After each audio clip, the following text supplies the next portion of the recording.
Qeveria vazhdon të përgjigjet sa më shpejt që është e mundur, sa herë që pyetet për vonesat në procedimin e ligjit për përfaqësim të drejtë dhe adekuat. Tani nga ekzekutivi thonë se gjatë kësaj jave, grupi i punës do të bëjë harmonizimin e draftit dhe rekomandimet e Komisionit të Venecias. Gjatë kësaj jave një grup pune do të takohet për të harmonizuar projekt ligjin për përfaqësim të drejtë dhe adekuat me opinionin e Komisionit të Venecias, i cili u publikua në gjysmën e dytë të dhjetorit dhe mori një vlerësim pozitiv prej tij. Pas harmonizimit, projekt ligji do të kaloj nëpër një filtr qeveritar, që janë procedura të brendshme qeveritare dhe do të lëshohet në procedurë parlamentare, njoftojnë nga qeveria. Nga ekzekutivi nuk përgjigjen në pyetjen se cilat janë rekomandimet më të rëndësishme që do të përfshihen në draft dhe as nëse do të organizohet debat publik ku do të ketë edhe ekspert në kuadër të procedurës parlamentare për miratimin e ligjit.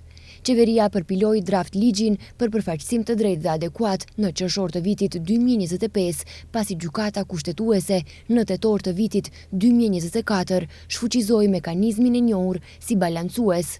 Kaq muaj më vonë, miratimi i shpejt i ligjit të ri mbetet premtim deklarativ, pa përcaktim të qartë kohor.